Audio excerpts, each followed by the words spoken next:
तुम्ही बघत आहात जनमत मराठी। नाशिक ग्रामीण पोलिसांची अवैध व्यवसायांवर धडक मोहीम। नाशिक ग्रामीण जिल्हा पोलीस अधीक्षक विक्रम देशमाने यांनी आदेशित केल्याप्रमाणे जिल्ह्यातील अवैध व्यवसायांचे समूळ उच्चाटन तसेच सराईत गुन्हेगारीस प्रतिबंध होण्यासाठी सत्वर कारवाई करण्यात येत आहे। त्या अनुषंगाने 3 एप्रिल रोजी परिवीक्षाधीन अपराजिता अग्निहोत्री यांचे विशेष पथकाने सिन्नर शहर तसेच स्थानिक गुन्हे शाखेच्या पथकाने नाशिक तालुका परिसरातील अवैध व्यवसायांवर छापे टाकून कारवाई केली आहे। सिन्नर शहरातील लोंढे गल्ली परिसरात अवैधरित्या अंमली पदार्थांची विक्री होत असल्याबाबत माहिती मिळाली।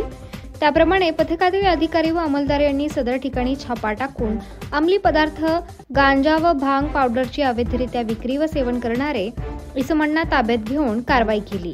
या छापा कारवाईत 9,944 किलो वजनाचा गांजा, 9.944 किलो वजनाचा गांजा तसेच 22 किलो 670 ग्रॅम वजनाची भांग पावडर तसेच एकूण 3,26,140 रुपये अंमली पदार्थ व रोख रक्कम असा एकूण 5,23,950 रुपये किमतीचा मुद्देमाल जप्त करण्यात आला आहे।